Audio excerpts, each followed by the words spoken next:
Soil mix is the key ingredient to grow any type of plant, and the whole healthy life of a plant depends on it, and that's why it should be as ideal as possible. So in this video we will make the best potting mix for our plants. You can grow most of your plants using the same mixture, and it's also super easy to make. So let's know all about it, and don't forget to subscribe to our channel. First of all, it's important to understand that what type of potting mix a plant likes to grow in, means what qualities a potting mix should have so it can support the healthy growth of a plant. Potting mix not only provides nutrients and moisture to the roots, but also it provides physical support to the plant and a space for the development of roots, and that makes soil medium even more important. Ideally, a plant likes a well-draining, loose and fertile mixture. Yes, these things matter a little from the type of plant you are using this for.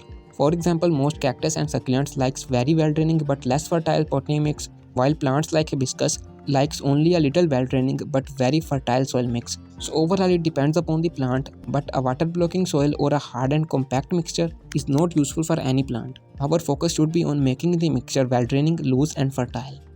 So this is the mixture that have all of these qualities. This mixture also provides certain benefits to a plant unlike any ordinary potting mix.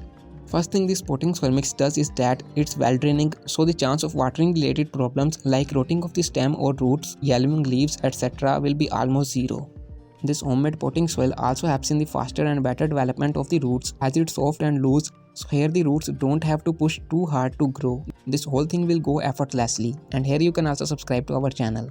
Using this potting soil for your plants will help them to grow more bushier and healthier. The whole process of budding, flowering, fruit setting will go like an automated thing. Very less problems will encounter to your plants if you are growing them in the right season.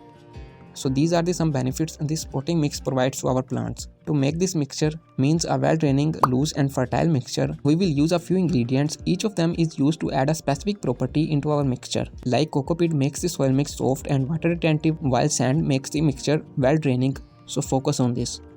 The first ingredient for this homemade potting soil is the sand, which is an excellent thing to improve the drainage of any soil mix. Make sure you aren't using sea sand as it's salty in nature, which is not good for growing any type of plant. You can use river sand or just simply use construction sand. The next ingredient of our potting soil mix will be the garden soil. I am assuming your garden soil is not like a clay soil. It should be a little soft and porous. Also, before using the garden soil, spread the whole mixture in the sun until it's fully dry. This will ensure the removal of any fungi and bacteria etc. Means the soil will be free of germs. Another ingredient to make the best potting soil is the brick dust.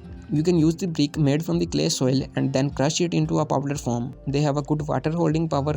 Also, it drains just like sand. So this will also help our mixture to be ideal. So subscribe to our channel if you find this video helpful.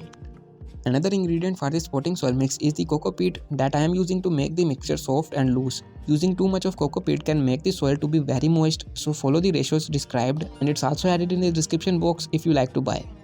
Next ingredient for this homemade potting mix is the cow dung compost or any other compost. Cow dung compost have higher nitrogen and many other nutrients too, and you can even make it at home. Simply follow the video added in the description box and I button. If you don't have cow dung compost, you can use kitchen waste compost or leaf compost. They all are also added in the description box if you like to buy.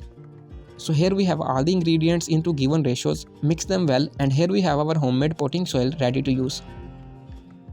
You can use this mixture for all type of plants, like for indoor plants, leafy vegetables, root vegetables, annual flowers, or for permanent flowering plants, etc.